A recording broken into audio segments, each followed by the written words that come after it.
This is the True North Collective podcast, a gathering of unsugar-coated conversations on authenticity, created by the real-life documentation of everyday humans fearlessly finding their true north. Welcome to Season 3 of the podcast. Hi, I'm Jenell. I have dozens of plant babies. I don't use purses, and my resting heart rate is 48 beats per minute. Hi, I'm Maaia. I live in Canada. I'm scared of horses, and you can always find me with a water bottle. Hi, I'm Rachel. I like to keep my nails so short that no whites show if at all possible. I'm pretty sure my multivitamin was giving me acne, and I hate being rushed. And we are your host of the True North Collective podcast. I also feel like I still have my morning voice. I just woke up, so better. I do too. I do too. Yeah, I'm like, So the only other thing I was going to call out is, Maaia, we are not going to do the three things. In the beginning, we're just going to grab... Oh my God, excuse me.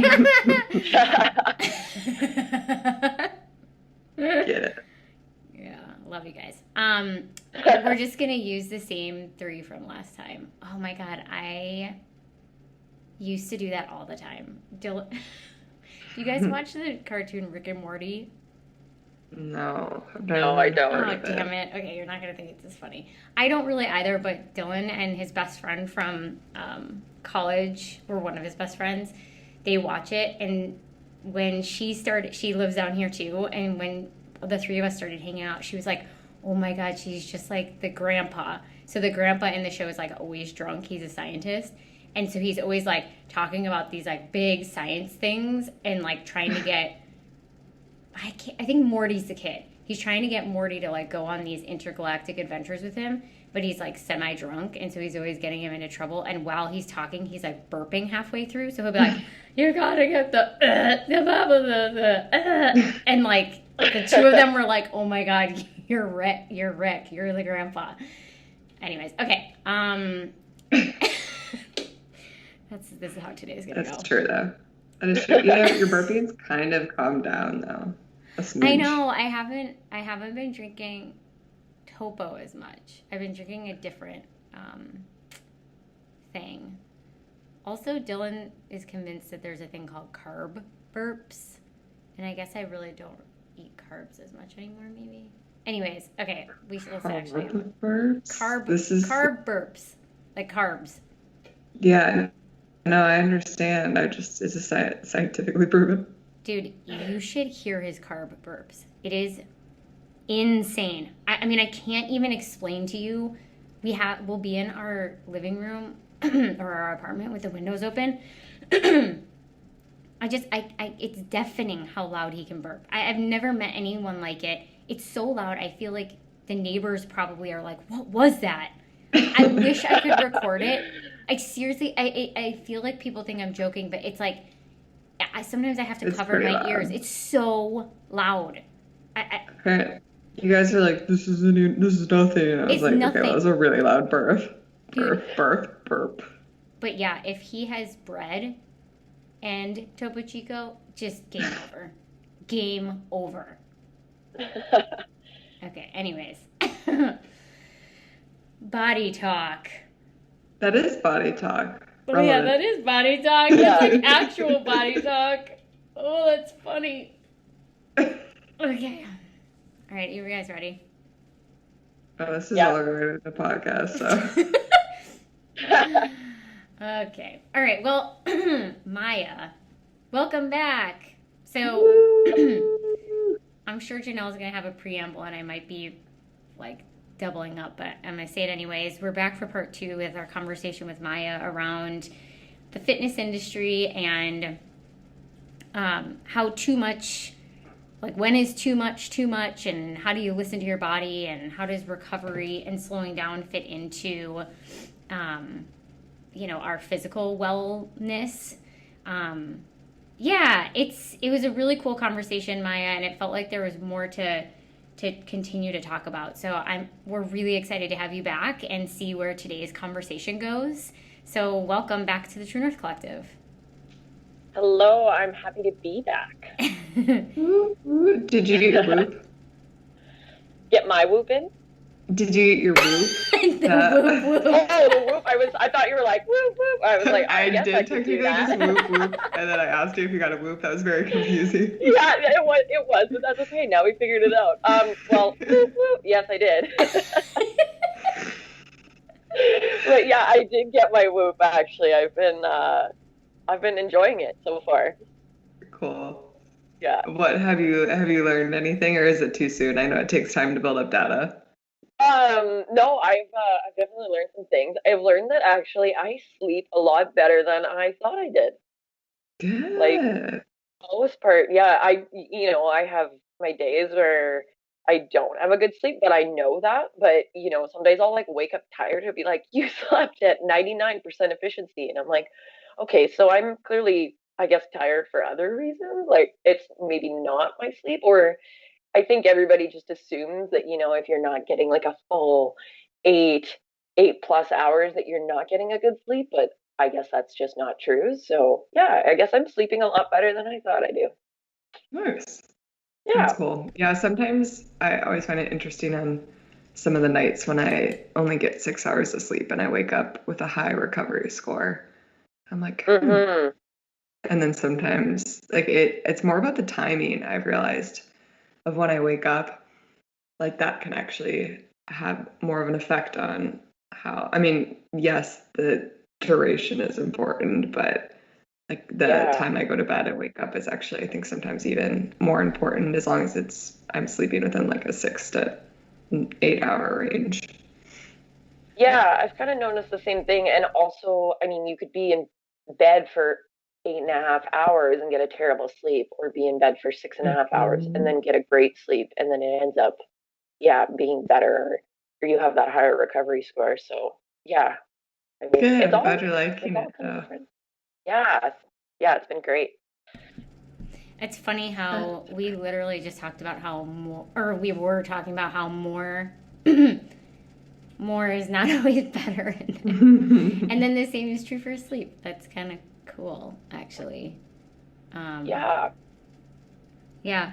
I have been, since we last talked and we posed a question about is it my ego talking or is it my soul talking? I think it was perfect timing to have that conversation as we were going into the shelter in place for the COVID situation, because I was totally exercising from a place of ego, and I was feeling like it wasn't working. And when I started to ask myself, what does my soul want today? It's completely changed the way I've been working out. It's actually changed my motivation around it. And then, funnily enough, in the coaching program that I'm in, they have some details around, if a client comes to you wanting to use physical activity or wanting a solution through the realm of physical activity, what do we do? Because as a coach, we're there to hold space for, their highest potential. And physical activity for sure plays a part. And our role isn't obviously a personal trainer. However, our role is to be able to acknowledge that physical activity and the physical experience is a huge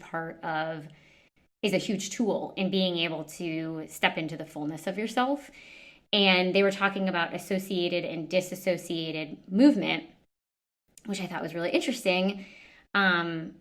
Disassociated movement being when you are doing something but you're not present to it. You're not using the movement to actually get connected with your body. And that, in fact, one of the main reasons that physical activity exists, why we should be doing it, is like, yes, for the health benefits and stuff, but it is the way to get to know our body.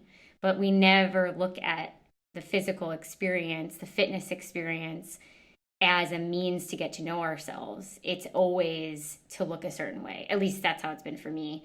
And so I was like, oh my gosh, I totally work out disassociated. Or like, if I could, when I was training for my half marathon, I'd be like, yeah, I'm just going to go on the treadmill and I'm going to watch these shows. Okay, I'm completely not paying attention to how my hamstrings feel, if my posture is accurate.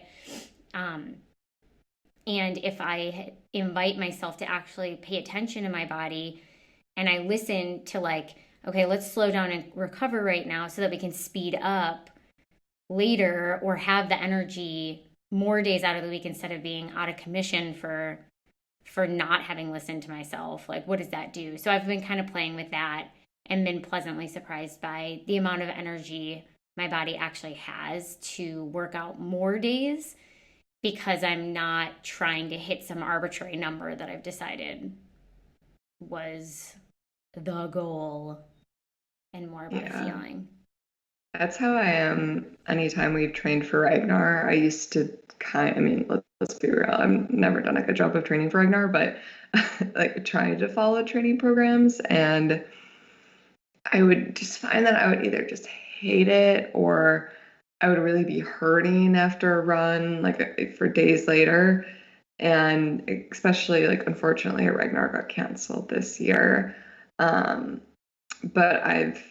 my workout routine has completely changed since quarantine as well. And when I've been running, it's actually been really freeing not to run with my Garmin or just pay attention to any of it. Like, I basically, even sometimes my Whoop, like, I won't necessarily use the strain coach on it. And it's just like, just run until it doesn't feel good anymore. And then I just stop and then I walk and I don't beat myself up about it. And even if it was just a 15-minute run or a 20-minute run, or if I sprinted at some points and walked at some points, just like doing it, like you said, because it feels good versus necessarily trying to be like, I need to run 4 miles today and it needs to be hills and it needs to be at this pace, because that would always just feel so discouraging to me, especially when I would track my pace and realize that I don't run very fast. Like, because there'd be days where I'm like, that was such a good run, I was going so fast, and then I would look down at my Garmin and I'm like, that is not, it's like a very slow pace for you. I was like, I thought I was running really fast today, and I would just leave feeling really bad about myself versus accomplished and in tune that I just did something that felt good to me. Yes, okay, so I have 2 points that kind of came up for me while you both were talking. So one was, I think we even talked about a little bit about injury in the last podcast, but like when you're not listening or you're not paying attention, or you're just, yeah, you're doing it because you set out this workout or you're on a training program, and you're not really asking yourself the questions like, do I want to do this, or can I do this, or what does my body feel like?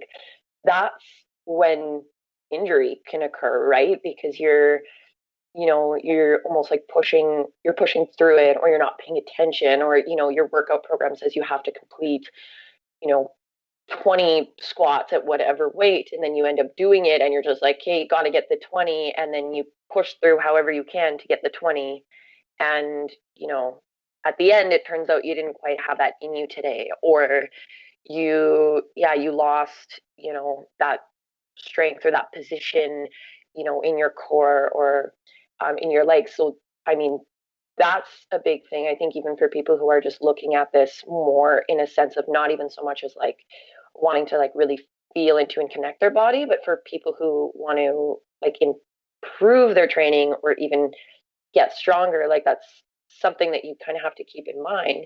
And then another thing is, um, like the spin studio that I worked at, they have this kind of cool system where you can look after and you see kind of your stats within the class, which can be really great. But for some people, I think it can be really discouraging. And for me, myself, even being an instructor, or motivators, as we were called, going into rides and feeling really good and feeling like I may even had like a crazy, almost like spiritual moment, or, I felt like I was in a meditative state with, the way I was pedaling.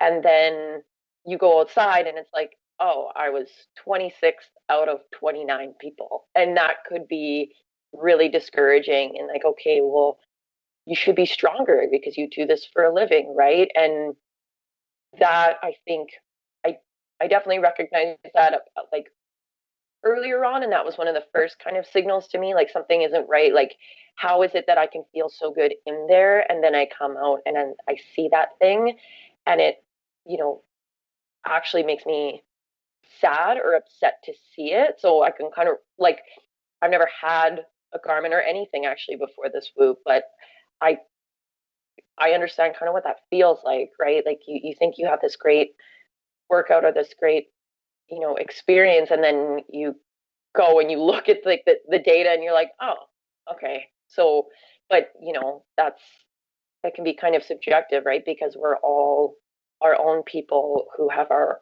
own limitations and our own strengths, right? And I think that's really, when we look at it, that's kind of where the ego really plays into it, right? Is when you go back to that and you see those numbers and you let it determine how you're going to feel, or how your workout is going to, essentially, what it's going to do for you. Yes. I mean, I feel like you've just captured such a micro, scenario that is actually such a like bigger macro situation that we're all in, of like literally that feeling like you feel like you had a spiritual moment, because it does sometimes feel like that when you're in these classes, and then to come out and all that people pay attention to is the leaderboard. I mean, that is such an epitome of like the experience that we've created in the world for how we validate things. It's always the chart, the numbers are the thing that we focus on. And I'm not saying in a bad, it's that it's bad. It's just we've kind of neglected the other half of it. We haven't figured out how to capture the impact of the, again, for lack of a better word, like that soul connection, the spiritual moment, the moments where you're like have the chills. When I lived in Vancouver, I had trained for the Ride to Conquer Cancer, and it was a crazy story. It's for another time. It was awesome, and I was in gale force winds riding my bike. But I do that, and I loved it so much that I decided to sign up for the Grand Fondo, which is from Vancouver to Whistler, 2 weeks later. And I had never really been a long distance bike rider. I had a hybrid bike with it was not a road bike. It had hybrid wheels, hybrid handles. Like, it was pretty heavy. And when I would ride, people were always like, what are you? I mean, people rode crazier things than I was, but they were like, what are you riding? Anyway, so I decided to do this Grand Fondo, and I'm feeling really good because I'd been training for the last several months for the Ride to Conquer Cancer. And so I was like, I am strong. I'm going to do this. People are passing me because my bike is heavier than theirs, but I had an out of body experience riding from Vancouver to Whistler. Like that, I don't know if either of you have taken that drive. It's hands down the most beautiful drive ever. And I got to do it on my bike. And it's the elevation gain is bananas. And I ended up sleeping in a teepee in some campsite afterwards. It was this magical weekend. And I get there at the end and I'm so proud of myself. And I think that I finished the race in a certain amount of time. And I'm feeling not too shabby. I go to the stretch tent. By the time I get home and I check the numbers, people are starting to ask how, well, always, it's the first thing. When did you finish? How long did it take you? Not how did it feel? Not are you proud of yourself? Nothing like that. When did you finish? When did you finish? When did you finish? And of course, out of the goodness of they're not trying to be dicks. And I was I thought I had finished it in this certain amount of time. That was my goal. And come to find out, I actually finished it. I was slower than this 70-year-old man who was the dad of somebody else who was going. And he was I'm going to just try it. And he was faster than me. And it was heart-wrenching. And then all of a sudden, everybody who was asking me my time, I was well, do I just divert? Am I honest? And then they kind of just blow me off. It was that whole magic that I had experienced of climbing this crazy ass mountain on my bike and being oh my God, I don't have to stop and walk. I'm actually continuing to ride up this thing and holy shit, look at that view. Oh my God. was just like totally ripped out from under me. And I really had to work to balance, like, it's okay that it took you as long as it took you. It doesn't say anything about you. It doesn't take away from the fact that you fucking did it. And like, but it was hard. Like, okay, great. A 70-year-old man who just decided out of like, I'm going to do this for myself. And I'm this like healthy, young 30s back then. I had been training and like, damn, so I can really relate to that. I think I actually wrote a blog post about it, which Jenell, maybe I should try to resurface it because Yeah, you did. I did, right? Yeah. Mm-hmm. Yeah, so I can really relate. You just like pulled up a visceral thing for me there. And how cool would it be and could it be if like we started changing the conversation? I think back then I was very much from a place of like, oh, that sucked. Oh my gosh. But I didn't really empower myself, actually. And now sitting here, it's like I actually have the power to be able to recognize how many races are going on constantly, how many times somebody is in a class next to me. And I have the power to be able to ask a different kind of question of myself and of other people. What did it feel like? What are you proud of? Versus when did you finish? So it's kind of interesting.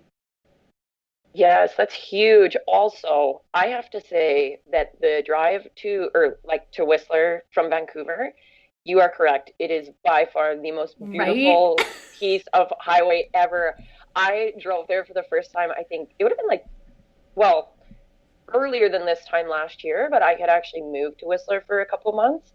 And I had never done the drive before because I had never been to Whistler. And I'm honestly surprised I didn't get into an accident. I don't think I was ever looking at the road. Like it was hard not to look around you. Like it's so gorgeous. And I remember I hit it on like a day when it was like beautifully sunny, like almost not a cloud in the sky. And I couldn't believe it. I was like, yeah, it's amazing, and I would highly recommend that anybody who hasn't done it just do it for the sake of doing it. And Whistler's pretty cool. Whistler's awesome. Dude, so my boyfriend lived out of his car for a year, and so he's driven like all over. So when I moved to Canada, we road tripped from Minnesota to Seattle, where I was just camped out until my visa went through. But we went to all these different places. We drove through the pass in Colorado and like all his favorite drives. And I was like, oh yeah, this is cool, Dylan, but you gotta do... Oh, I guess I didn't know about the Whistler Drive at that point. No, I did, because I had visited Vancouver. So I was like, you gotta do this drive. And he was like, I bet it's pretty, but I bet it's not as pretty. And then when I moved up there, we took the drive, and on the way back down, he just turned to me and he was like, you're right. He's like, I thought maybe you just like hadn't seen everything and maybe you just like didn't know all that was out there. But he's like, I've seen a lot and this is hands down the prettiest drive. And I was like, yeah, I know. We are so excited for our dear friend and fellow Ragnarian, Courtney, who decided to give her student loan debt the middle finger. Courtney shared her story on the podcast in season 3, episode 2 and 3, so you can make sure to check that out. And after 18 months, she was officially 100% debt-free. And then 6 months after that, she now has $17K in the bank. Damn. All right, so now what Courtney is doing is she's giving other people the taste of financial freedom that she got by coaching people like you for free, so you can give the middle finger to credit card debt, student loan debts, or any other financial decisions that you're looking to alleviate yourself from. You can reach out to Courtney and start a complimentary financial coaching session by emailing her, and we'll put her email in the show notes. All right, back to the podcast. Well, I'd love to just reminisce about Vancouver to Seattle all day long because it's probably the coolest place I've ever lived. And I would love to just talk to you, Maaia, about your injury. So like in the context of this conversation of like pushing yourself, I know you've experienced that firsthand of just like your body. I think in part 1 you were like, my body was literally screaming to me, pay attention, and you weren't. And so can you just maybe explain what that was like while you were in it, and also in hindsight, kind of what you now notice from that experience? Yeah, for sure. So one thing that I find very interesting, so because as we've mentioned, like I was a spin instructor for actually, I think about 3.5 years, and it's funny because in my rides, I used to always go back to the feeling. Like I would try to be like aim for this or aim for that, but then I would always at the end of my little thing be like, but really just go back to how you're feeling. And so like that's just kind of where it felt home for me. Like I was like, Kate, this feels right. This feels like this is what I need to hear and people need to hear. But in my own reality, yeah, my body was screaming at me, and I ended up developing an actual injury that I didn't notice because I just kind of didn't associate it with anything. But the injury was like actually in my pelvic floor. And so it ended up kind of affecting my hip and my leg muscles. Like I didn't realize how much that had to do with everything. I think just because we don't talk about it a lot. Like it's not a conversation that comes up. And really, actually, where I started to notice it was in my personal life and like my intimate life was where I really started to notice this. And the, I was so embarrassed to admit that like I didn't enjoy sex. Like I didn't enjoy being intimate because there was so much pain there. But then on the other end, in my public life, here I am as a motivator, like pushing through, but at the same time, telling people to like listen to their body and like do what feels right.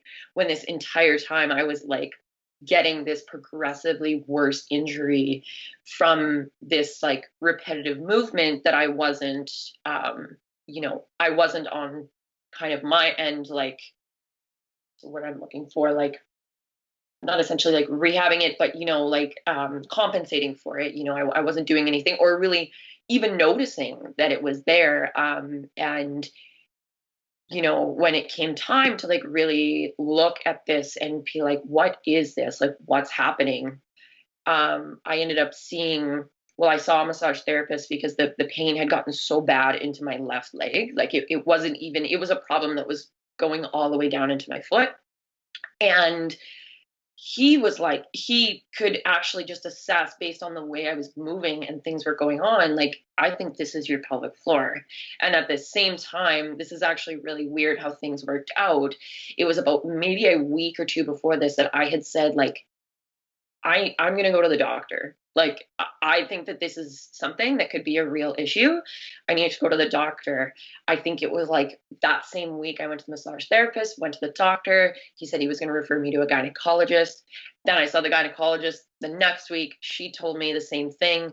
And so I just essentially had 3 different health practitioners like tell me the exact same thing. Like, and then I went to a physio appointment, I think a few days later, and she confirmed it that it was an injury in my pelvic floor where it was like pulling too far to one side because naturally the human body will always kind of go to one side. Like it's never really quite equal, but when you do that repetitive movement, what happened to me was I just kept relying on the same side, and then it just ended up building like a pull, and then the other side just became weaker and weaker, and then at the end of it all I have this injury. And I mean, I think I mentioned in the last episode, like my body was screaming at me before. Like I had been through like cold after cold, like flus, like I was getting ill. I was having these like skin rashes like pop up. I was having all these things happening to me, but I just like pushed through. I was like, if I want to get anywhere with this, like with this professionally, then I need to just suck it up and push through. And when I thought I was kind of getting better, I found out that it was actually, I still had these like injuries and ailments, but it was just something that I had never talked about because I was so embarrassed by it, and I was so like worried as to what people thought. And honestly, I never even would have associated the two things together.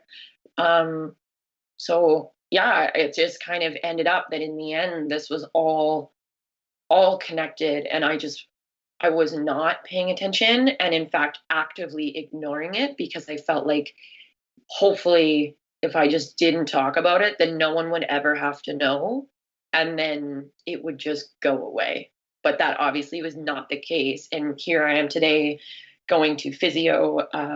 Well, I was going every week, and then of course everything happened. And now where I am, it's opening up again. So I'm back to about every week, but I'm seeing a physiotherapist for it actively. And yeah, so here I am now. But had you ever connected the sex stuff with it, or did they seem like two totally separate things? at first, they seem like two totally separate things. And I mean, when you feel pain in that area, like it can be scary, and especially repetitive pain. Like at first I was just like, like maybe it was just, that position, or like, maybe it was just like Yeah. a day for me or whatever. And then it was happening more often than not. Like, and it was really affecting, my like love life, like with my partner. Like it was really becoming a huge block. And I never once was like, this could be an injury. Like you start to think almost more like into that, like more diseases area, right? Like, is there something down there? Like, is this something that I need to get checked out? And they did that. Like they did, some ultrasounds, they took blood work, they did all that. And they were like, no, you're all good. You're all good. And then it finally took me just saying it to my massage therapist. I was like, this is an issue for me. And he was like, yeah, there is a problem. And all of a sudden it was like a big domino effect. And it was just like, okay, this is it. Like I have been going through this issue, and just, yeah, I essentially thought that something was wrong. And I think I was more scared to figure it out than to actually kind of admit that it could be, something that's being caused by physical activity. So wild. I mean, on a totally other level, like this is not the same, but it kind of is. I, in the last like 6 months to a year, have developed like these incredible bags under my eyes. Like, and I have been buying all these like creams and things to just like how, you can like tighten up the skin and like da da da da da. And I'm like, oh my God, what's going on? Like, and then it dawned on me the other day that like instead of trying to just cover it up, and I don't really want to talk about it either because I feel like I look so old and I'm embarrassed about it, and like how at my age is this happening, and like I just look all worn down. And I was like, all of a sudden it clicked on me that like my sleep has been shit. Like the whole last year I lived in an apartment where there was construction constantly going on, and on top of a bunch of other stuff. So instead of just like, I actually had bought this one topical thing that actually caused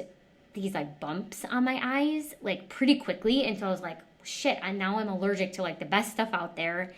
There's nothing I can do. I was like feeling super sorry for myself. And then it clicked that like, okay, well, what's actually the root cause of this? Instead of just trying to cover up the situation and pretend that it's not there, and just like, oh, this is just like this thing that I have that I'm embarrassed about that I'm going to just, I just want it to go away. I actually started paying attention to like, what are you eating? And are you sleeping very well? And when do you sleep well? When don't you sleep well?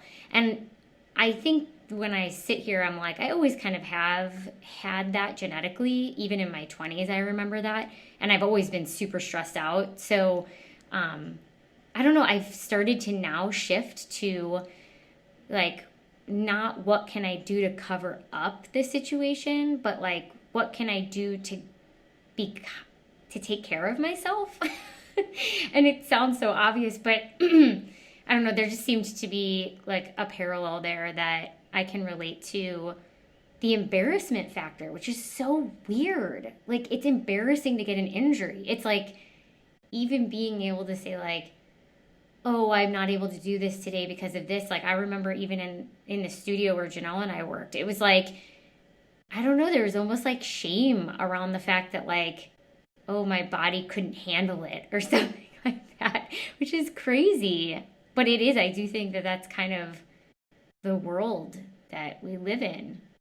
Yeah, I was even thinking when you were talking about your profession and how it's just like push through. Like some people might be like, well, I'm not in the fitness world, so this doesn't apply to me, but so many people do that in other industries too, but just with the level of stress that they're putting on their body and anxiety and just like it's, overworking themselves, maybe not even physically, but emotionally, mentally, and they're just like, well, I need to do this. I need to do this. I don't need sleep. I don't need to eat. I'll just have more caffeine. Like it's fine. I need to get this done because I need to get to that next level in my career. And and I had been there too. And hopefully I don't do it again, but I think it's an easy trap to fall into, to not have those boundaries and limits, to know like there are things that are more important. At least I guess you could decide that that's the most important thing in your life. But for me, and I think a lot of people, there are plenty of things that are more important in your life than a profession.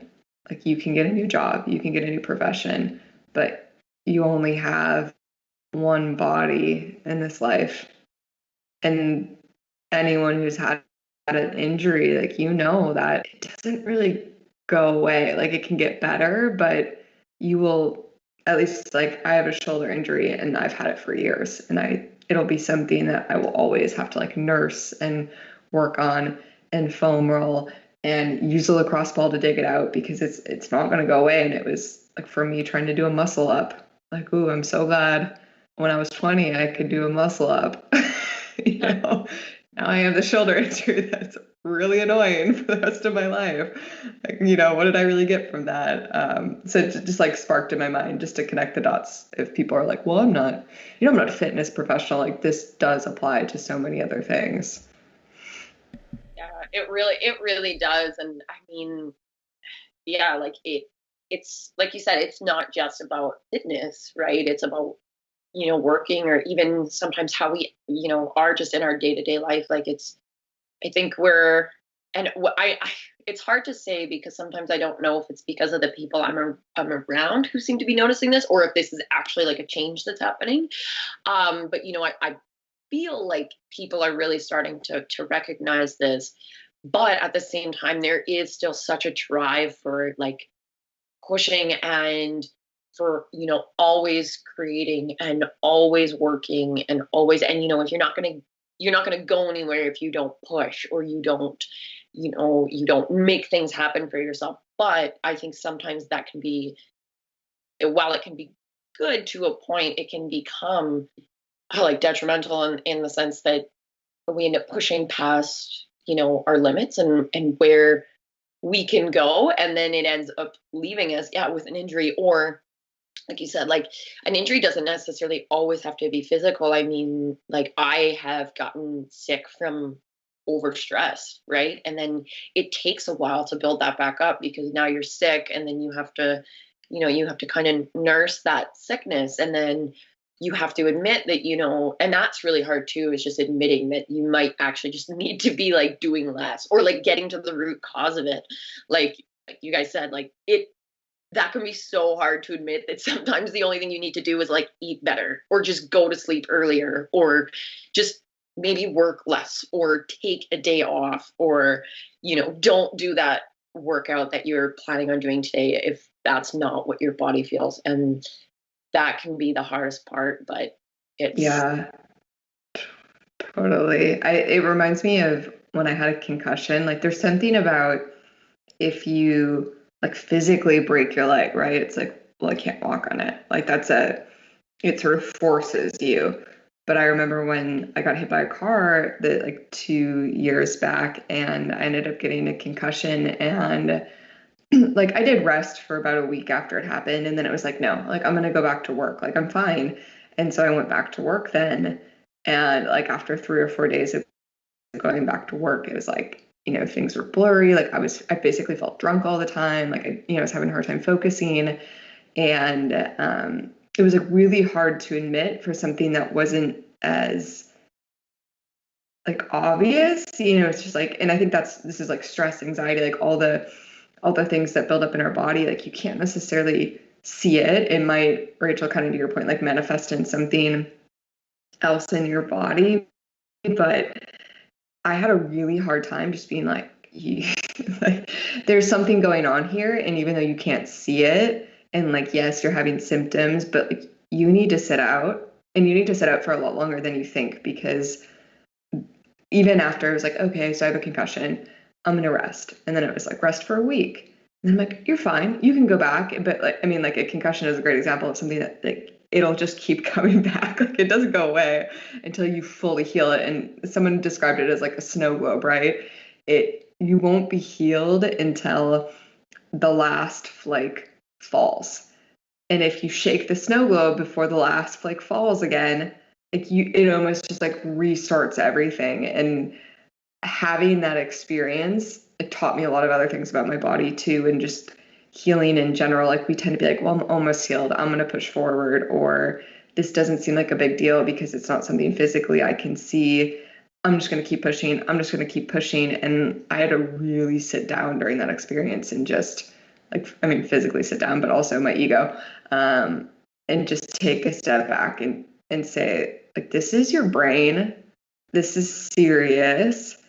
And you're going to have to say, even if you think you're healed, give yourself another 2-3 weeks. And that was really hard for me. Really, really hard. But I learned a lot. Yeah, you guys both bring up some really interesting things that I just want to highlight. One of which is that whether, the context that we're talking about are physical injuries, specifically from physical activities, but we can learn, like our bodies signal to us, even when, through our bodies, obviously, even when we're not doing physical activity. So like I can look back when I was in advertising and I was working 90 plus hours a week, there were tweaks and twinges. There were things happening in my body that my body was actually telling me about. Like it was trying to communicate with me. And so there, whether it's a sickness, whether it's an injury, you can actually, and I didn't know this, but my therapist was telling me that if you have depression, you can actually manifest physical injuries. So like, yes, that is possible. And it doesn't have to just be because, you ran around the block too fast or you did too much from a physical activity. It can be doing too much in other ways. You can have, the mental health injuries, emotional injuries. I mean, if I'm kind of calling them all injuries, but all of those indicators are of things that are showing up that we kind of don't want to look at are all, what I'm hearing us all say is like, there are signs across the board that can be almost like a sprained ankle, except it manifests in an inability to let yourself cry, an inability to control your anger. Like there are lots of different ways of paying attention to what our system is trying to tell us. And it doesn't just have to be that a physical deficit or a physical gap or a physical situation manifests in a physical injury. It could be that they kind of cross over. And that's kind of interesting to consider. And again, the way to pay attention is slowing down enough to recognize like, shit, maybe these two totally seemingly unrelated things actually are coming from the same, general issue or learning point or insight that's trying to come through. And if I slow down enough to like, what could that be? Maybe I would learn something. And, do we have the ability to do that? It's just so fascinating. What a cool conversation, honestly. Yeah. As you call out the inability to cry, like, oh, that's the first thing that came to me. I feel attacked. But I'm speaking for myself too. Like I can feel, again, when I was in advertising, I remember choking back emotion And like, that's an injury. That's like an emotional injury, right? Like, I'm going to call it that today. Like, my inability to allow that expression to flow, like, built up into something like that. That's an injury that I'm doing to myself, to not allow myself to express my feelings, Yeah, totally. It's I say it because I'm literally, I mean, you know this, but I'm working through all of that right now, and just how it manifests and how like all the different parts of your body. This is kind of a rabbit hole, but I feel like maybe people can connect with it. I had the invitation to like talk. This is like, and some people are gonna be like, this is really out there, but to talk to my sadness. And because it's kind of the same thing, like a lot of times, yes, I mean, I do cry, but like a lot of times it gets caught in my body, and just like going through the process of like, okay, so what's stopping you from being sad? Let's check in with your mind. What is your mind saying? Well, your mind's shutting it off because it's been taught to shut it off, because it's been taught to protect yourself. So like, can the mind turn off for a second, step away, and know it'll be safe? Okay, now your mind's out of the way. Can you talk to your sadness? No, actually, like now in your stomach, your anxiety's flaring up, and this like, and it was just this whole, it was so interesting to me as I'm going through this very, I mean, sort of, I don't want to say intellectual, but like conscious awareness in my brain of like where I'm feeling things and like what's actually stopping me, and realizing not that it's a bad thing, like all these different parts of my body are just trying to keep me safe, but it is sort of like an injury, right? And like things being overused, overworked, like my brain has been overworked trying to protect these parts of me that I'm not fully expressing. And my anxiety, which like for me shows up in my stomach, has been overworked because it's trying to protect these other parts of me, because there are things that I haven't expressed. So that's why you said that, and I was like, ugh. Get out of here. Jenell, what you were doing just there was practicing body cognition, body intelligence, like understanding your body literacy. I mean, I know, I get it. I invite people to have that conversation all the time, and they're like, "What the fuck?" I mean, they don't say that, but they look at me like that. Yeah. Yeah, no, I'd never done it. I mean, you invited me to do it, and then actually it's funny, like in therapy, we've been doing it, so obviously this is something, and now we're having conversations about it. I'm like, wow, something is telling me that I need to be having these conversations, because it feels like the overuse of even certain parts of my body, not even just from physical exercise, but from suppression or pushing things down. So it is, there's so many different facets to this. Well, and I appreciate your like patience with yourself in that, because it's not supernatural for a lot of people to, like, I was a dancer, so I think we were often asked to like consider what different parts of our body were feeling and emoting. And so there was kind of this abstract area that we played with through our bodies.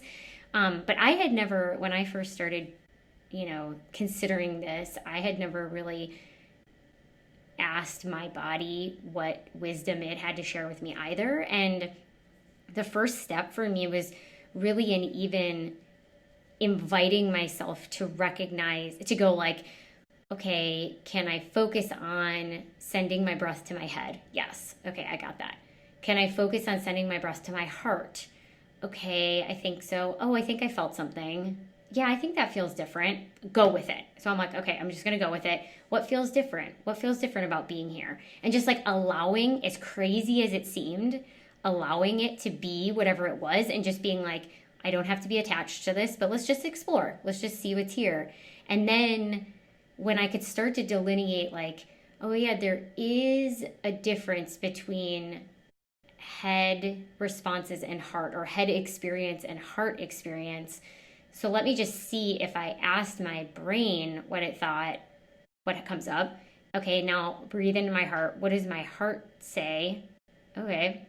And just like playing with it, and like not needing it to be anything different, but that's allowing yourself to have experiential expertise of your body, and whether it sounds like a voice or it's different, it's like and then learning how to trust that process for yourself builds confidence in knowing your own system. But you really do, you kind of have to really, at least I'll speak from I had to really let go of the people in my life who I care about, who would have been like, you're crazy, that's stupid, you can't trust that. The naysaying voices, whether it's from society or the people that I care about or my own self, it's like I really had to work at like, what world do I want to live in? Do I want to live in a world where it's stupid for me to have a conversation with myself and not gain more wisdom and resourcefulness from wherever I can? Or do I want to live in a world where I potentially could get insight from a place that I didn't expect to get it from, and it might be the wisest thing that I ever heard? Fuck yeah, I want to be in that. And if that is weird and woo-woo and magical and whatever to somebody else, if it is making me become the best version of myself, then I'm going to keep doing it until I've gained the confidence to be able to live in that without needing it to be okay for anybody else. But it was like baby steps. And I shared that from a standpoint of like, it's really easy for me to sit here today after years and years and years of like practicing this. And I still sometimes am like, I can't tell who's talking and what they're saying. But it can be easy to sit here and just be like, it's just this. But it's not just this. It's like, it took like me really trusting and surrounding myself with people who are willing to have a conversation with me and get curious, not tell me what it was supposed to be like, but be like, well, just try it. I mean, you ultimately get to do whatever the hell you want. Like, it's your life. And so that permission to play in that space and not be made fun of and not make, in a space where I could not make fun of myself was really important for me to gain the momentum, I guess, to start to live into that space of body intelligence and all the other stuff. I'll just add to in that the exact example I was just describing, I never actually quote unquote talked to my sadness because too many other things in my body were stopping me. And it was like an hour of doing it. So also just the acceptance that it takes time and that's normal. And like you were saying, you've never done it before. So it's going to take practice. Yeah. Okay, so I'm loving this. I have to share that there was a point, I think, when you guys were both talking where I think I've had my hand up the entire time, just like, yeah, like. Just interrupt us. I'm just loving this. And there was so many things that both of you guys said that I have, some of the things, I feel like I kind of like knew, but at the same time, never really heard anybody else say it. So like, you feel embarrassed to almost like think those things, or like, would it be weird if I did this? Or like you said, like talk to my sadness, like, would that be weird? Like, it makes you feel uncomfortable or there's things stopping you. And in the coaching program that I am currently doing, like becoming a soul coach, both the one who's running it and we had a guest speaker that kind of talked to us about this, like really connecting into yourself. And one thing they talked about was connecting in, like going in versus going out. And then by going in, you can go up, like getting your answers from within and up. And Jenell, when you were kind of talking about even just like sitting there and trying to like ask yourself those questions, like, why do I feel this way? And why am I holding this down? Or what's going on here? Like, that's a huge first step, because I think so often we have these things come up, whether they're a physical injury or an emotion or a feeling, or we're scared about something. And the first thing we do is like go out.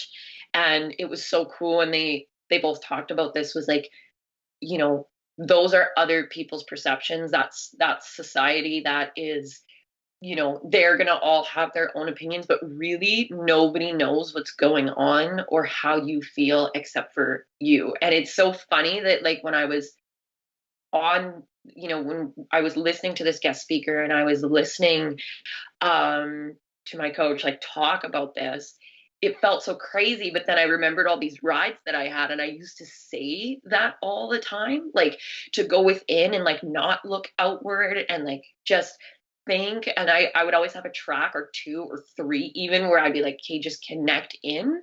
But yet it still felt like a foreign concept because I hadn't, not that I wasn't practicing it in those moments, but like in my day to day, there was so many opportunities that I had to just sit with however I was feeling or whatever was coming up, whether it was physical or emotional, and just ask myself, like, where is this coming from? Like, what is this? Why is it like this? Is this a reoccurring pattern, or is this something that's new? And I think listening to both of you two talk, like, got me so excited because this is such a, like a concept that feels so good for me, but it's also new and like very, like it's very exciting, and we all hold so much power in just listening to what we have to say, and then from there I won't get too far into it, but they talk about then being able to like reach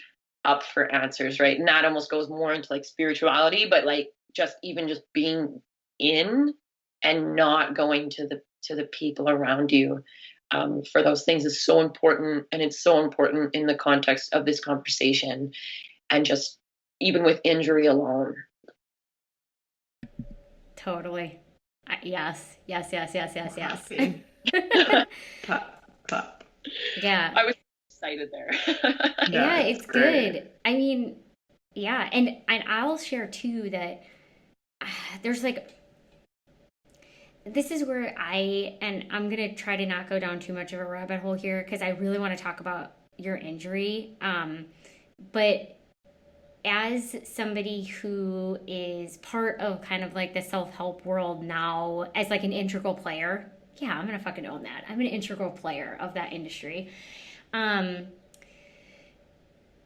see it's so easy to just like read the book, have the concepts, have new verbiage for it, have verbiage that fits, but to still be experiencing all that in your head and to not actually have it integrated into your experience.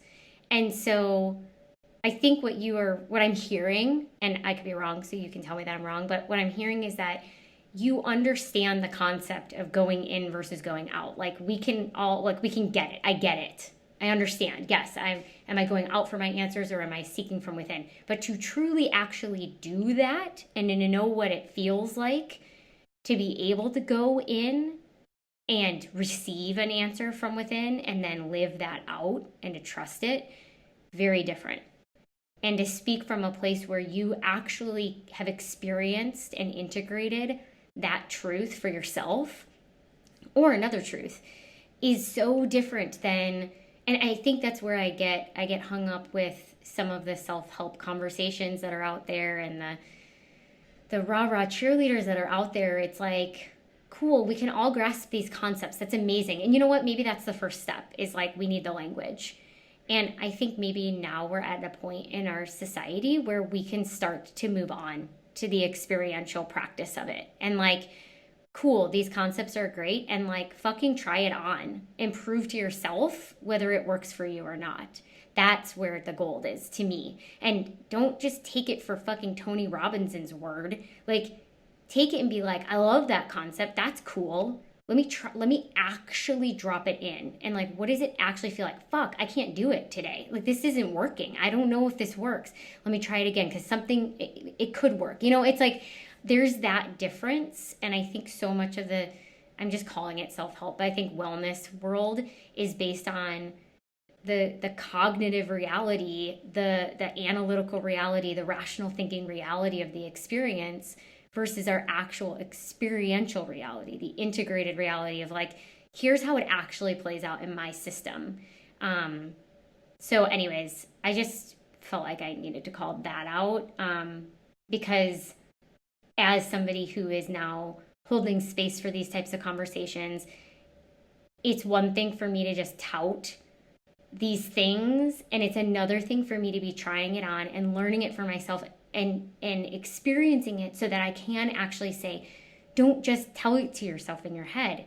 Try, like, do it. Experience it for yourself, because you might have a nuance you will have a nuance that's different for you, and that nuance is going to be the game changer. And at a high level, we're going to describe it the same, but experientially it will be different, and your experience for you is going to be the thing. And I guess that's my truth. Whew, okay. Yeah, no, exactly. And just to let you know, like, yeah, that is correct. And I think one thing I'll just mention really quick is when it came to being a motivator, I often felt this like am I really, like, these things are just coming, like these words, like they feel so right, but am I always in the practice of these things? And like you said, like, you don't necessarily have to be to understand the concepts, but there is a noticeable difference, I think, between those who truly like understand them and, you know, embody them, whether they have like a regular practice or they're just like, yeah, which I think is it Tony Roberts or Tony Robinson? Because now I'm confused. Tony Robbins. It's Tony Robbins. I didn't even get it right. Neither of us. I was like, I don't know. I hope Rachel has the answer. Yeah, it's Tony Robbins. And no rub on him. He's done phenomenal things for people. That was like it's like an easy go-to, which is totally not fair, but yeah. No, and it's not like anything about him. Like, he is brilliant and he is fascinating to watch, but that's who he is at his core, right? Like, those things, like, that is his gift. Like, that is right. But you can easily just like take a quote from him and then repeat it, right? And that's like super easy. But yeah, do you understand the concepts? And I think at a point it really was hard to look at sometimes the things I was saying and ask myself, like, is this truly me, or am I just like repeating it? And what I've learned in this whole process of listening to my body, of going through this coaching program, of being coached, of, you know, just really trying to connect inward, I was like, that stuff was there for a reason. It's because like I knew it inherently, but I was never really in the practice of it. And now I'm starting to understand that there is a difference there, and have kind of let go of that idea. Like, yeah, you always need to be perfect in order to, you know, say those things. And I think that also happens in the self-help world, right? Where it's like you're coaching somebody or you're helping somebody through something, and then people just assume that you're at that level all day, every day.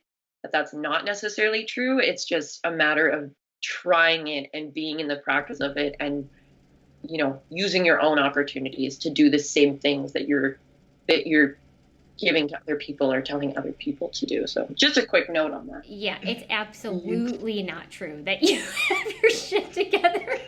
I feel like anyone who is helping other people who's claiming that they have their shit together, fucking run. That's not real.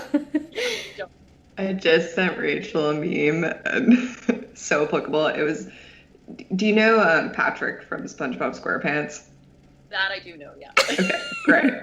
So, this is a very high-level concept. I hope everyone can understand.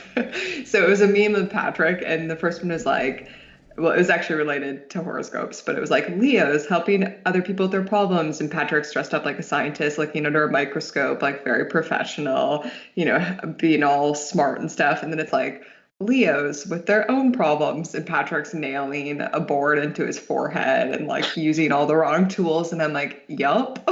Like, me with other people's problems. I'm like, oh, here's how you simply do it. Just connect inward, blah, blah, blah, blah, blah. And then it's like me, and I'm like, I don't know how to do this. So yes, very relatable.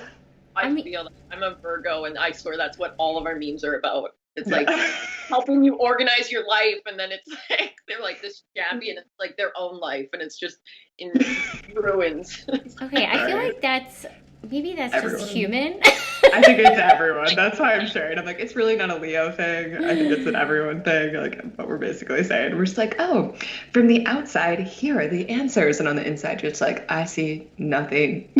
But I don't understand. But it's been interesting. I don't know, for me and Jenell, like, you might be having a different experience, but like, even doing this podcast, it's like I sometimes am like, who the fuck is going to want to listen to us just wrestle with like, oh, I'm struggling to do this again, you know? But it's like, you know, and I think when we started doing this, it was like, where's that line of like, where's the value that we're adding? You know, if we're not experts or we're not giving people like, here's the answer, then what value are we bringing? And the more that we've been doing this, because we do like something beautiful is happening here for sure. And we feel that every time we get off the phone with our guests, and just the inspiration and the energy that we feel.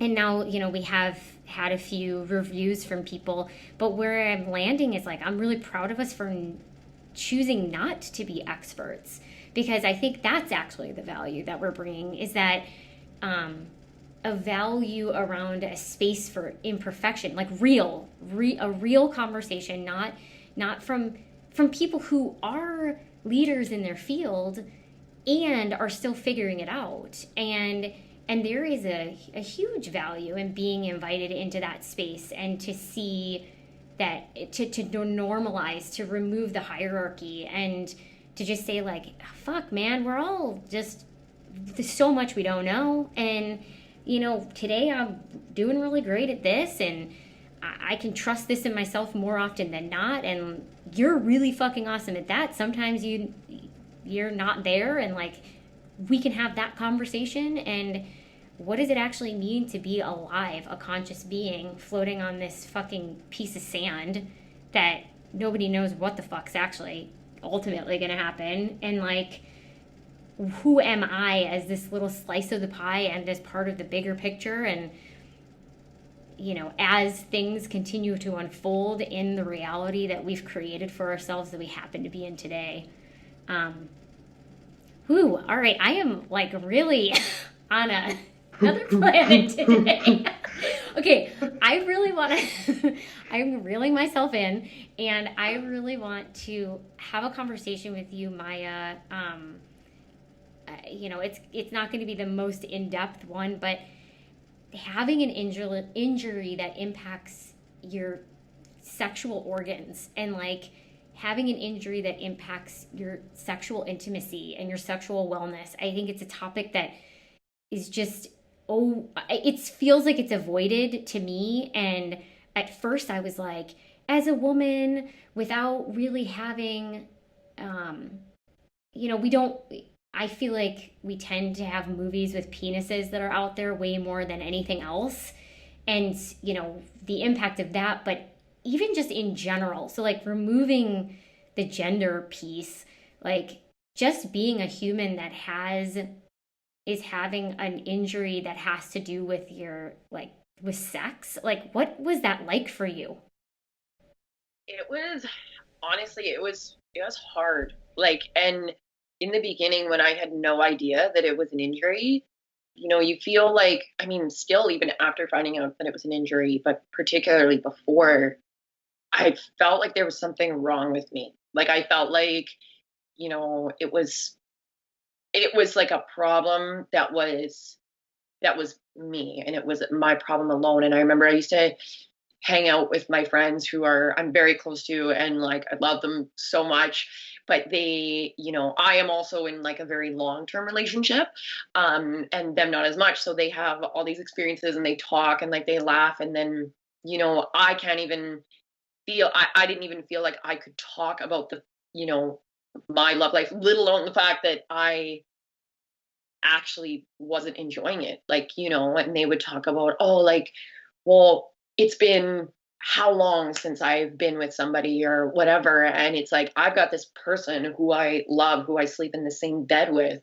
who, you know, I would go to sometimes 3 months at a time. Right. And here they are, like, you know, talking about how much they miss human connection, or, you know, they just want somebody in. And then I felt like ashamed to admit the fact that I have somebody, and I just genuinely didn't enjoy sex at all. And that was really hard to admit. And it was, honestly, it was shameful. And I'm a big research person too, which I'm also trying to kind of reel back that a bit because that is reaching out. But at a point I was like, I don't know what this is, and I'm not sure if I should be worried. And you look it up, and there was not one thing about it possibly just being an injury. It was always, it could be cancer, or it could be endometriosis, or it could be, like vaginismus, which is, I think, actually something that I developed with the injury, because it causes what's the word I'm looking for? Like a mental, like emotional response. And then what it does is it like tightens up the muscles. So essentially nothing can enter. It's like a form of self-protection for the body. Holy shit, that's crazy.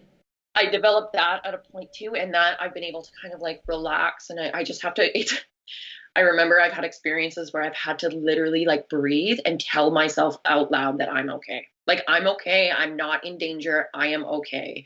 And like, that is hard. Like, that is really hard to like, you want to have this like experience with your partner, and then you have to sit there and be like, I'm okay. I'm safe. Nothing is wrong. And I literally have had times where I have been crying. Like, I have just been sad because or it hurts, like, and you're crying, right? And that's no fun. Like, nobody wants, and that's not fun for, him either. So yeah, but it was always something that was like, an actual like medical problem, that had to be dealt with, medications or surgery, which also I, as I kind of now understand, feels like that's terrifying. And it's, that can be shameful, I think, in itself, right? And it can be so hard to be like, I have this, and like, this is something that I like live with, and you don't have to broadcast it to the world, but just like admitting like, this is a thing, and I'm going to have to deal with this, and it's going to be something that's going to linger. But yeah, there's nothing even about injuries. And I think we go back to the talk about injuries, sometimes you feel embarrassed to admit. And, this kind of brought two worlds together. This brought, the place that I work in, a thing that I absolutely loved. And I didn't want to tell any of my riders. In fact, I think if my riders were to listen to this, they would be shocked to find out that my hip injury was actually a pelvic floor injury. I don't think that they know that, because I didn't tell a lot of people. And then, to admit that this was an injury, and like, yeah, honestly, it was really hard. I appreciate you sharing the reality. I remember I have 7 friends from college, including me.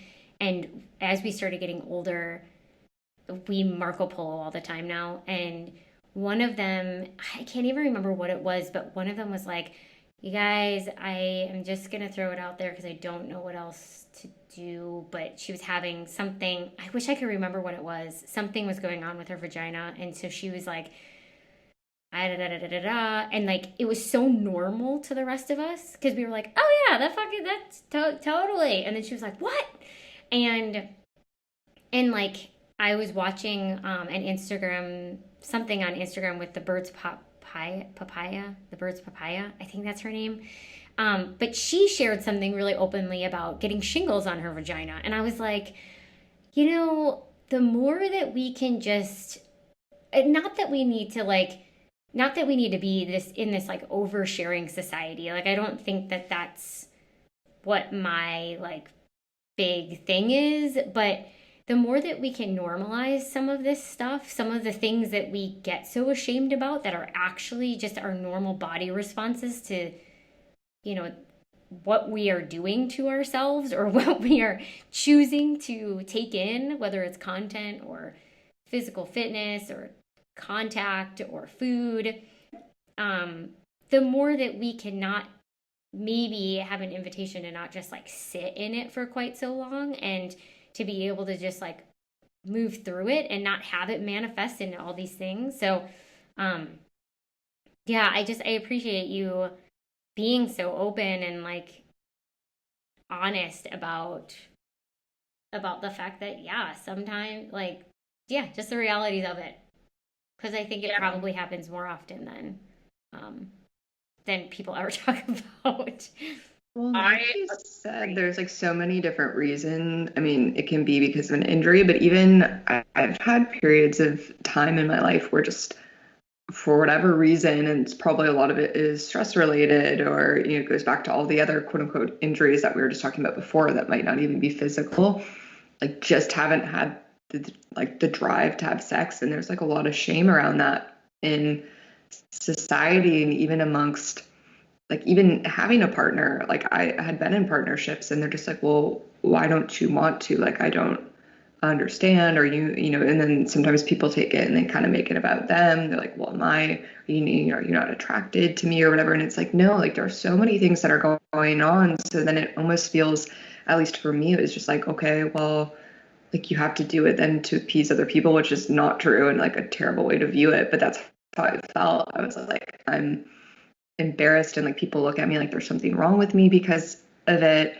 And now I feel like I just have to do it because I'm disappointing other people. And it's been a big spiral for me in my life around like sexual wellness and like how you listen to your body, but then also the balance of your relationship and having people understand it, or having people understand like the fluctuations. That's what I'm looking for. Fluctuations of like your sex drive depending on what's happening in your life. And I mean, it's so many intricacies. So I just appreciate hearing someone else talk about it, because it's something in my past that I've felt a ton of shame around. Yeah, and I totally like I get that. And like we don't, and I think there's definitely a lot more coming up. There's lots of really incredible like doctors and practitioners. And actually there's a woman who lives here in the city that I'm in, and she does like she is like a sex and life coach, but she's also like she is like the sexual health coach at the university here now.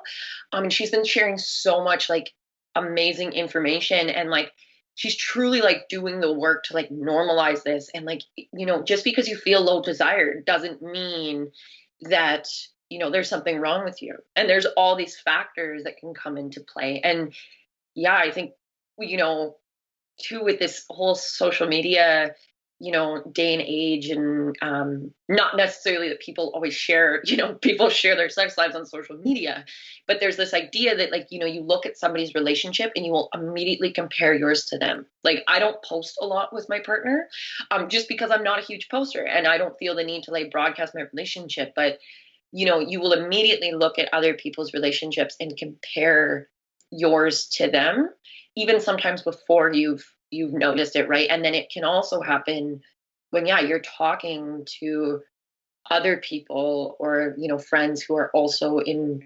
relationships, or friends who aren't, and you talk to them and they tell you about their desire, your desire. And that's another thing that can be so difficult sometimes to navigate, because then you can be sitting there feeling so like ashamed or embarrassed, or just like worried about like, well, am I okay? Like, because I don't, because I can go through periods of time where I don't want it or whatever. And that I think can really be like, an ego thing too.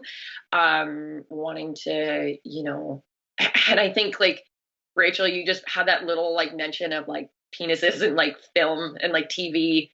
And and I've watched so many different like documentaries and like things about this, and I find it so fascinating. But they talk a lot about how like sex is portrayed in movies, and it's like the women's perspective and the woman's side, and even just like like vaginas. Like people don't know that vaginas all look different. People don't know that like it's sex can look so much different than what it does on movies, because that just isn't necessarily a real depiction. You don't have to make certain sounds or do certain things. And it can be so hard to recognize that, because it's all that we see, right? It's like, it's everything that's out there is telling us one thing. But there's so much more to all of this. And this topic is just so interesting to me. And I think at first I was so uncomfortable sharing these things, And now I'm realizing that even just talking to you two, just how many people sometimes just need to even just hear this, like that it's okay. And it actually took me reading, it was like the weirdest thing, but a newspaper article, like a full page newspaper article about this and the fact that these issues are so common, for me to finally like breathe a sigh of relief and be like, huh, wow. Like these are real issues that like people more than just me have been going through. And this is actually normal. Like this isn't weird. This is normal, and there is resources and things I can do about it. Like I had no idea pelvic floor physio was a thing. It took a newspaper article, like getting off the internet, not even asking, not even at a point, just like trying to tell myself that it was okay. It took just this random article to tell me, like, you can breathe, you're okay, you're not the only one. One, I totally can relate to what you said earlier, Jenell, about like sometimes I mean, intimacy for me and comes in so many different shapes and sizes. And I mean, hell, I love sex. Don't get me wrong. Like, it's great. But to connect with somebody on like an emotional, like having a conversation, that type of intimacy for me on like this other level of being able to hold space for somebody to be who they are, and that's like holy shit. And they both have their place for me, but I can totally relate to times when I have been like, it just hasn't been top of mind for me for whatever reason, and how that can be misconstrued, and then all of a sudden I'm second guessing myself. So I can relate, and I just wanted to say that. I do think it's really normal. And when you were talking, Maaia, have you seen Goop Lab? Yes. Okay, yes. the episode. That's yeah. what episode you're talking about. Yeah, that episode for me was like, whoa, because it was the first time. And if you haven't watched Goop Lab, basically their content team. They've created a series where they are just kind of trying out different avant-garde forms of wellness, whether it's energy healing, medicinal mushrooms, or just straight up mushrooms. And then they have a female sexual wellness one, where they go. There's a woman in New York, and I'll link to the show in the show notes. But I highly recommend watching it. When I watched it, they flash up on the screen, like, I don't know, 10 different vaginas. And I was like, what? And I remember being like, can they do that? Like, are they allowed to show a vagina like that right now? And like, there's a woman who orgasms on there, and it's very tasteful. But even the fact that I'm like saying that, like, I don't know, it's just like, it totally like blew open my idea of like, yeah, it is kind of fucked up that like I have literally never seen that many vaginas before. I didn't know that many different types of vaginas existed. I for sure, like, when I've like thought about my own or looked at my own, been like, I have no idea if this is normal or not. There's a lot going on down there. I kind of don't want to think about it. I'm going to move on now. And just like in that moment, I actually think that it did totally shift something in me of like, exactly what you were saying, like it doesn't need to sound and look a certain way. So then I started asking myself, are you trying to make this look the way you think it's supposed to look, or sound the way you think it's supposed to sound? And if it didn't matter, how would it sound for you? And just paying attention to like how I naturally sound when I'm like feeling good. And it's been so fat. And some of it honestly is like, actually that is how I sound. Like when I'm not trying, it's the same. But then there's been other aspects of like, oh, I mean, like she teaches you in there how you can, well, not, I don't know if it's like universal, but she's like, this is a pretty like universal way for girls to be able to just, or humans with the female anatomy to be able to orgasm. And it's like, where nobody ever taught me that, you know? And it's like, so I don't know, I appreciated that episode just to start to normalize for myself some of the things that I Like, it's okay to feel good. It's okay to feel good in the way I want to feel good. It's okay to feel good not when I'm having sex and when I'm not having sex. Like, it's okay to have my vagina look this way. It's okay to have it not look that way. Like,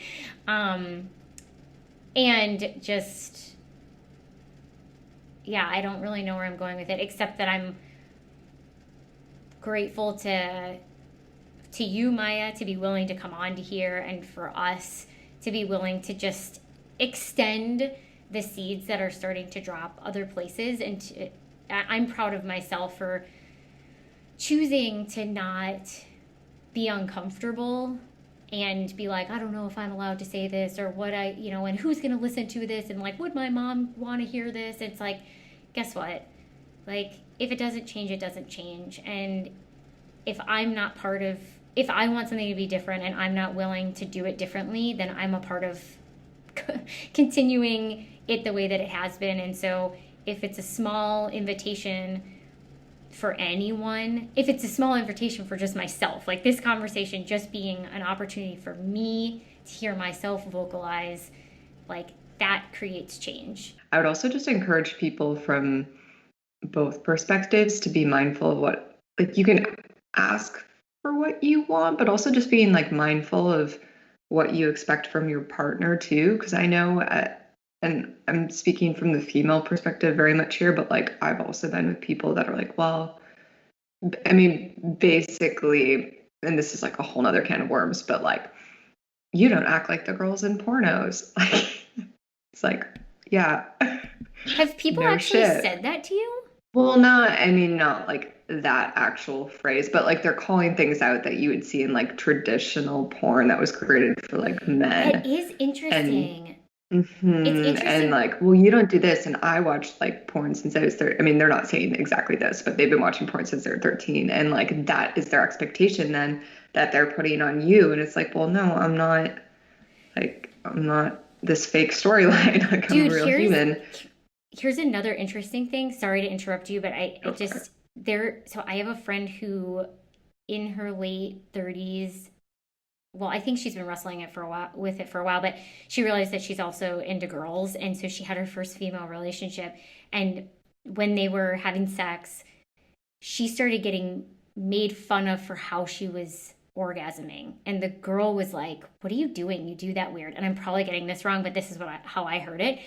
And I am like, as I'm sitting here, I'm like, it's probably true from that standpoint too, because the only lesbian scenes that you would ever see in things are so like, what is the word I'm trying to think of? I mean, they're in porn, and then they're probably so, I can't think of the word. I mean, they're not probably real, is like the crux of it. They're so fantasized. And so I can imagine that that's probably where that was coming from. And I remember at the time when she was telling me it, I was like, that's so fucked. Like, who would say that to somebody? Like, oh my God, if somebody said that to me, I'd be like mortified and pissed and like, blah. But dude, if people that's, say it, but they say it in know. less direct ways. Like, they're just like, oh, why aren't you like, you're not screaming? I'm like, well, one, this isn't that good. So that's our first problem here. But like, but yeah, like just that expectation of like, what? Like, I'm not gonna, like, that's just not me. Like, yeah, anyway. But that is so true. It's like, where do we ever get given the permission to just let it be what it is? And then, oh, it's so interesting. This is a can of worms, but it's a good one. Yeah, I know. I'm about to just like barely scrape the surface. I saw this morning and it sort of made me laugh. I mean, it's meant to be humorous, but I think it's pretty true. It's like someone posted, it's a meme, and it's like, to have a healthy vagina, we have to eat right, intake enough water, use natural products, monitor our pH levels, wear breathable panties, not get too stressed, not wear too tight of clothes, and pee after sex. All men have to do for a healthy penis is what? Like, wash it? I fucking hate y'all. Okay, that is not true, but I know it's not true, but it just made me laugh. It's just like again, like very much a humorous post, but no, I'm just it's like, so true. that Like, kind of does like almost in a way like capture like female experience, right? Is that it's like in almost every part of our lives it feels like there's all these things that we have to do to get to that same kind of level, whether it's like professional or it's like, in our like our beauty and just like our appearances. And though I don't feel like that should be true, but our society has created this. Like, we have to do so many more things seemingly to get to the same end result. And so, like, I thought that, like, that was funny because that kind of feels like the same, you know what I mean? It almost feels like just a little, like, representation of that. And totally. to not take away from that truth, it's like, what is the issue with men being able to, for themselves, for their own health, they kind of bypass all steps. They are invited to bypass steps to get to an end result quicker. And what do they miss out on as a result of that in a different way, as we are having to feel like we need to take all these steps to get there? And where do all people get to check in with themselves, wherever you are? Was I invited to bypass, or was I encouraged to have to take a bunch of steps? And where maybe do I need to lose some of those steps, and where maybe do I need to add a few that I'm not paying attention to? Because I think both realities, and like, obviously from like a macro standpoint, a lot of men have benefited from being able to bypass some of those steps, but I do think it's for short-term gain, and long-term it does. I mean, you give some stuff up, and it kind of depends on the thing that you're looking at as a success metric. But I guess I just don't want to discount. I'm so pro-female, like, equality and human equality, and in the human equality standpoint, recognizing how all of us have kind of been asked to modify our reality in order to fit into a structure that actually isn't working for anybody. So, or yeah, I guess totally. I mean, there are places too where like women can shortcut too, based off of totally, like general society. But I just thought it was funny around the conversation we're having, because sometimes when it comes to sexual wellness, that's how I feel. I'm just like, I have to do this, like, oh shoot, like I gotta go get my vagina wax, I need to eat a shit ton of pineapple, like what? Dude, like dudes should be eating the pineapple too, okay? Just saying. I'm like, how do I prepare? Like, yeah. Well, and especially when it comes to sexual wellness, I mean, fuck, dudes have like so much pressure. Like, I can't even imagine that. Yeah. Yeah, we'll definitely have to bring on a male perspective too, as we, like I said, I know we're going to continue to talk about sexual wellness, and I think it'd be great to have a male perspective on it, because I can't speak from that perspective, so it'd be good to hear theirs as well. And I know that we're kind of getting to time, so this is, if you're into this conversation, we definitely have some people coming on that we're going to be talking to about and unpacking this topic. We have no idea where it's going to go, but definitely sexual wellness or sexuality, like whatever comes with that, is a territory that feels like it's uncharted territory in terms of figuring out who you are. Like, how do I be my truest self, and how do I live my true north? Like, your sexual experience absolutely has to do with that. So, but to finish today's conversation, I would love, Maaia, to hear from you. I think we asked the question in the first episode, so maybe there's a different way I can say it today. Oh yeah, we did. How do you live your true north in one word? You said, well, I'm not going to say it that way. If you haven't listened to it, listen. It's really good. So my question, cliffhanger. It's a good answer. Great, Rachel. That was a great marketing tactic. I applaud you. I was like, okay. Go back and listen to it. Yeah. So the question I will ask is, how does your, okay, this is going to be a weird question. I'm thinking of it off the cuff. How do you I want to say, what's your body's true north? No. How do you live your true north through your body? Sure, we're going to do that. How do you live your true north through your body? Freedom. Ooh. Jenell, what would you say? I hate when you ask me the questions you ask our guests in the spot. I take forever to think. We'll have to edit it out. If you have we'll keep it in. But if you have an answer, say yours. I'm gonna think for a second. I'm thinking. Let me tune inward. Yeah. Patience. Compassion. Say that with question mark. That's what's coming up for me. Cool. Compassion, period. Cool. Thank you so much, Maaia, for having this conversation. We'll link to the show notes for where people can get in touch with you on Instagram, as I have that information from you from the first episode. But this has just been so amazing, and I'm pretty sure we'll have you back again because you're fun to chat with. This has been another episode of the True North Collective podcast. For more from Rachel and I, check us out on the gram at the True North Collective _. And if you liked what you heard, please consider leaving us a review wherever you are listening to this podcast. Until next time.